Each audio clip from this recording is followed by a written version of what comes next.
Praise the Lord and welcome to our weekly 30-minute podcast, The Elephant in the Room with Bishop Michael Bellamy. Our podcast will cover various topics that are often overlooked, misunderstood, or even controversial from a biblical perspective. We're blessed to have a team of wonderful producers who want to make each episode something that will be enjoyable and informative.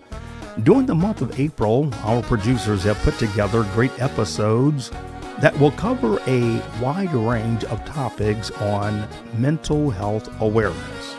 During this episode, we will discuss the different ways we can protect our mental health. Today's podcast was produced by Elder Corey Bellamy. It was edited by Lady Satoya Clanton and Sister Tainika Harris Coronado. Before we dive into today's episode, I want you all to know that we understand that the topic of mental health is sensitive in nature for many of our listeners.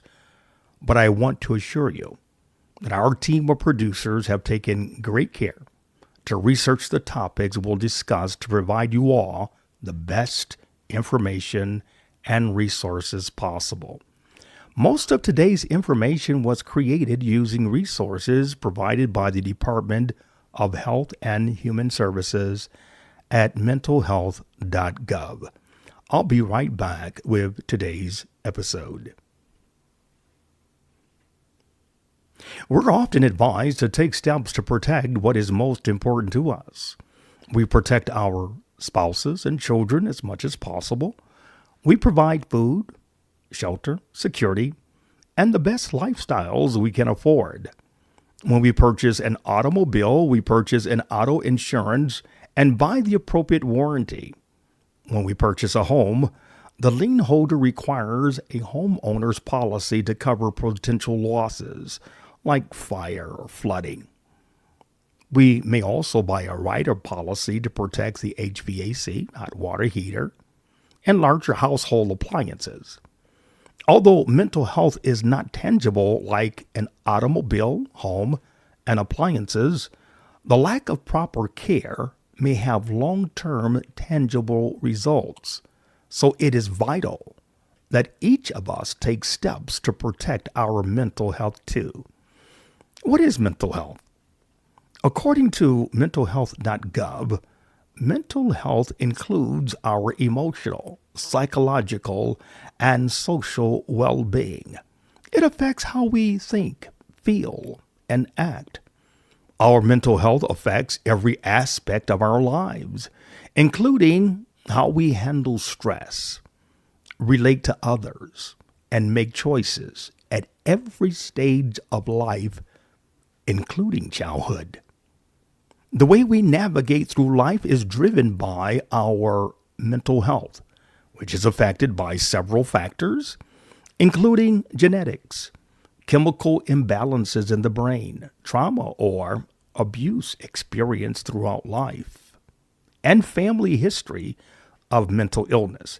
Believe it or not, mental illnesses affect a number of people across the United States. According to mentalhealth.gov, more than 50% will be diagnosed with a mental illness or disorder at some point in their lifetime. 1 in 5 Americans will experience a mental illness in a given year. 1 in 5 children, either currently or at some point during their life, have had a seriously debilitating mental illness. 1 in 25 Americans live with a serious mental illness such as schizophrenia, bipolar disorder, or major depression. Friends, the elephant in the room is mental health issues are the most common health conditions in the United States, according to the Centers for Disease Control. However, people, especially those in the faith, do not like to talk about mental health because individuals do not want to be labeled or stigmatized. Studies show there is no single cause for mental illnesses. The CDC states that a number of factors increase the potential for an individual to be diagnosed with a mental illness, to include early adverse life experiences, such as trauma or a history of abuse. For example, child abuse, sexual assault, witnessing violence, etc. Experience related to ongoing chronic medical conditions such as cancer or diabetes, biological factors or chemical imbalances in the brain, use of alcohol or drugs, having feelings of loneliness or isolation. I do want to note that only a professional healthcare provider can make a diagnosis of mental illness. Those with mental illnesses find that their way of thinking, moods, and behaviors are all affected. There are several types of mental illnesses that affect individuals both acutely and chronically, depending on the number of factors exhibited. MentalHealth.gov provides the following list of mental health disorders many people may deal with: anxiety disorders, behavioral disorders, eating disorders, mental health and substance use disorders, mood disorders, obsessive compulsive disorder, personality disorders, self-harm, suicidal behavior, trauma and stress related disorders. Now, let's take a closer look at these disorders and see how they present in individuals. MentalHealth.gov provides us the following descriptions and examples of common mental health disorders. Anxiety disorders. People with anxiety disorders respond to certain objects or situations with fear and dread. The feelings of anxiety don't just go away, but increase in intensity over time. Anxiety disorders can include obsessive compulsive disorder, panic disorders, and phobias like claustrophobia. Behavioral disorders. Behavioral disorders involve a pattern of disruptive behaviors in children that last for at least 6 months and cause problems in school, at home, and in social situations.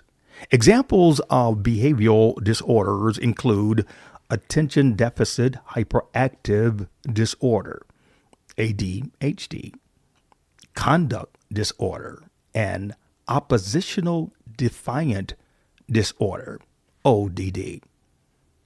Eating disorders.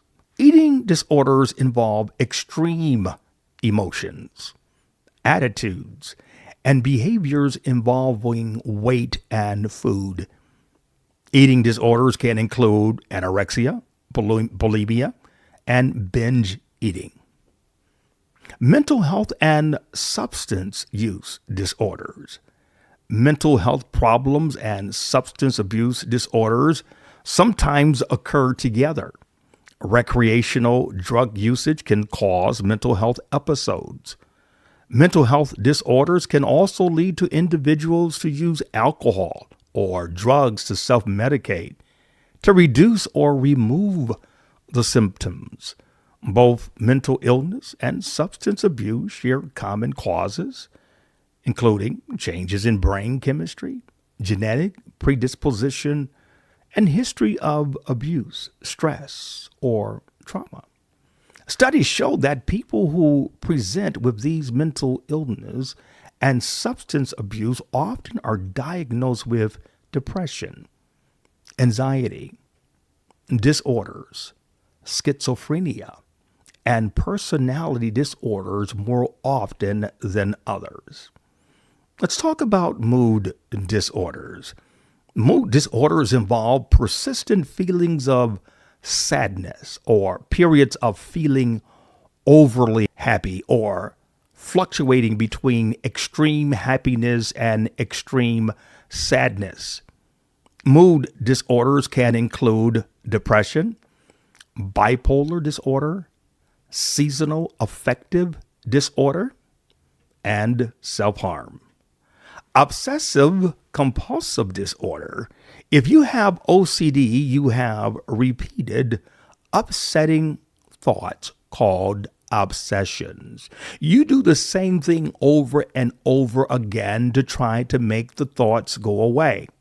Those repeated actions are called compulsions. Personality disorders. People with personality disorders have extreme and inflexible personality traits that are distressing to the person and may cause problems in work, school, or social relationships. Personality disorders can include antisocial personality disorder and borderline personality disorder. Psychotic disorders. People with psychotic disorders experience a range of symptoms, including hallucinations and delusions. An example of a psychotic disorder is schizophrenia. Self-harm. Self-harm refers to a person harming their own body on purpose to give themselves a relief from the stress they're feeling, or to get rid of strong feelings of loneliness, anger, or hopelessness. About 5% of people hurt themselves in this way. More females hurt themselves than males. A person who self-harms usually does not mean to kill himself or herself, but they are at a higher risk of attempting suicide if they do not get help. Examples of self-harm may include cutting, punching, or burning yourself, pulling your hair out, breaking bones, bruising yourself. And let's talk about suicidal behavior. Suicide causes immeasurable pain, suffering, and loss to individuals, families, and communities nationwide. On average, nearly 130 Americans die by suicide each day. That is one death every 11 minutes. Suicide is the second leading cause for people ages 10 through 14 and 25 through 34. And more than 12.2 million adults in the United States had serious thoughts of suicide within the past 12 months. Trauma and stress-related disorders, post-traumatic stress disorder, or PTSD, can occur after living through or seeing a traumatic event such as a war, a hurricane, rape, physical abuse, or a bad accident. PTSD makes you feel stressed and afraid after the danger is over. You can find more information and resources about these types of mental health disorders at mentalhealth.gov. What are some of the early signs of mental illness?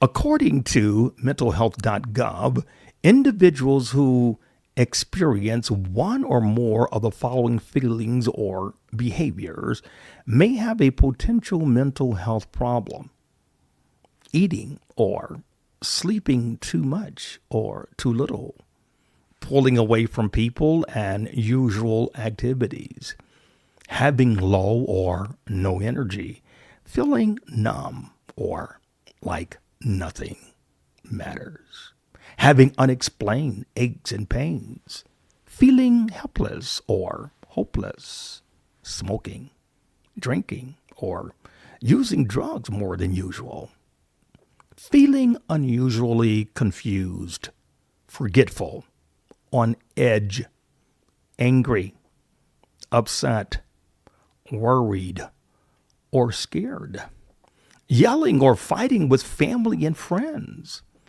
experiencing severe mood swings that cause problems in relationships, having persistent thoughts and memories you can't get out of your head, hearing voices, or believing things that are not true, thinking of harming yourself or others, inability to perform daily tasks like taking care of your kids or getting to work or school.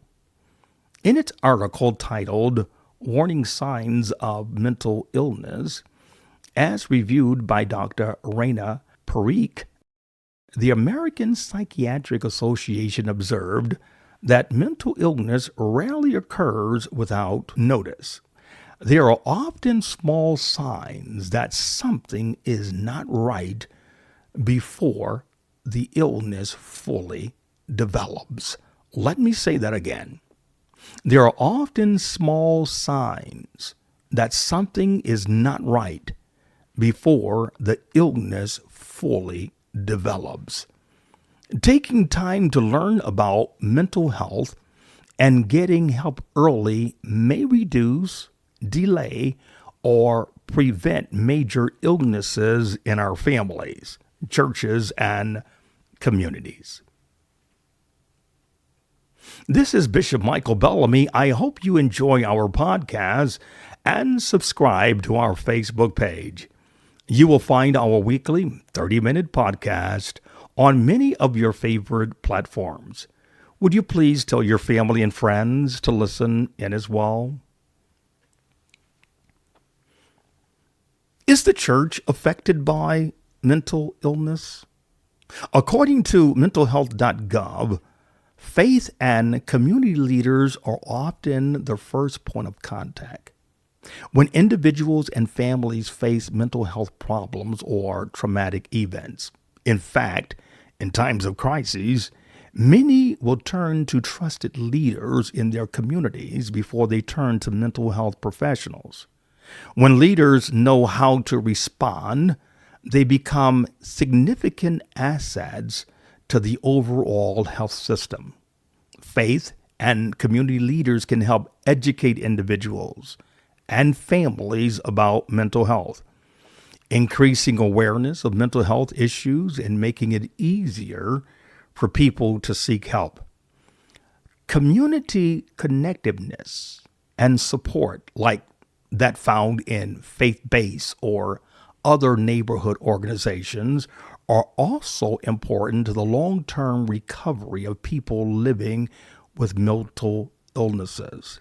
According to mentalhealth.gov, faith communities are also in a unique position to help many of the millions of Americans who struggle with serious thoughts of suicide each year.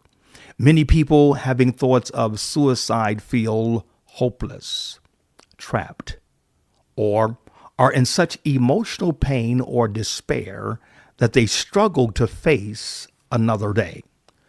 Suicidal thoughts are often accompanied by a spiritual crisis or deep questioning about the purpose of life.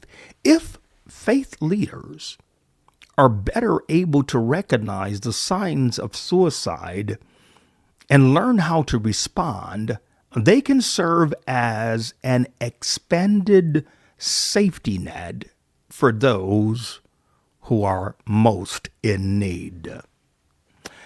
The mentalhealth.gov website gives us several ways in which our community and faith leaders can help individuals with their mental health.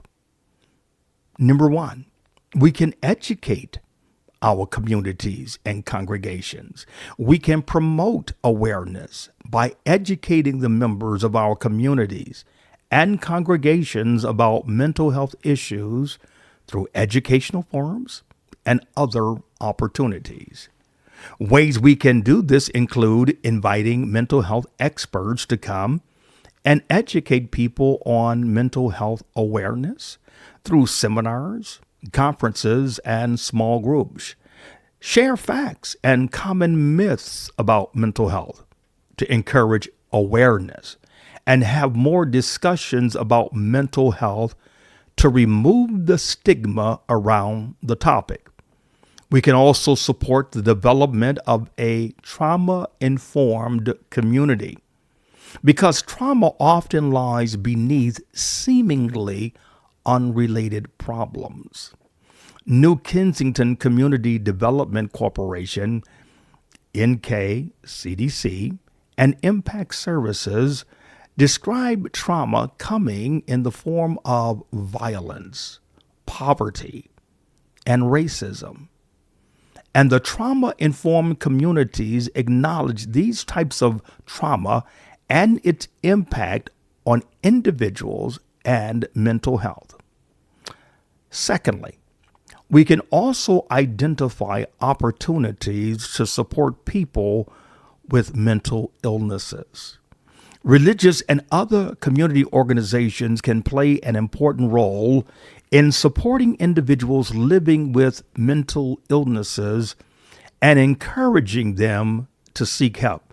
Consider offering your organization's meeting spaces for community conversations and support groups focused on addressing mental health issues. Provide space for peer-led groups that give people the chance to tell their stories in their own time and way. Include shared spaces for people to interact, for example, parks and community centers that can foster healthy relationships and positive mental health among community members.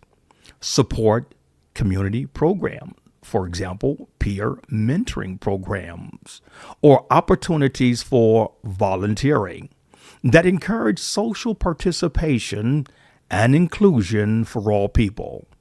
Plan and facilitate a community conversation using SAMHSA's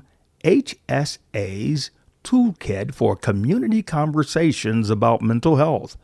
The toolkit provides information about how to plan a community conversation, how to guide these discussions, and includes information about mental health issues to use during the discussion. Share the toolkit for community conversations about mental health with your colleagues and leaders in other organizations. Thirdly, connect individuals and families to help. Strengthen the connections within your community to mental health services and support, and enhance linkages between mental health, substance abuse, disability, and other social services. Learn the basic signs of mental illnesses and other facts about mental health to encourage those in need to seek help. Remind others that people can and do recover from mental health challenges and that help is available and effective. Train key community members such as adults who work with the children, youths, older adults, veterans, to identify the signs of depression and suicide and refer people to resources. Develop relationships with local mental health services providers and other family and youth organizations to help to direct individuals and families in need to available services and support in the community. Share the SAMHSA treatment locator in your community newsletter or other publications. And fourth, promote acceptance of those mental health issues. The voice of leaders and members of faith-based and other community organizations can greatly influence attitudes about mental health conditions and those who experience them. Talk about your own mental health openly. Be an example of taking good care of your mental health by making mental wellness a priority in your personal life. Be inclusive. Mental health affects all of us. foster opportunities to build connections with individuals and families dealing with mental health challenges through trust and acceptance.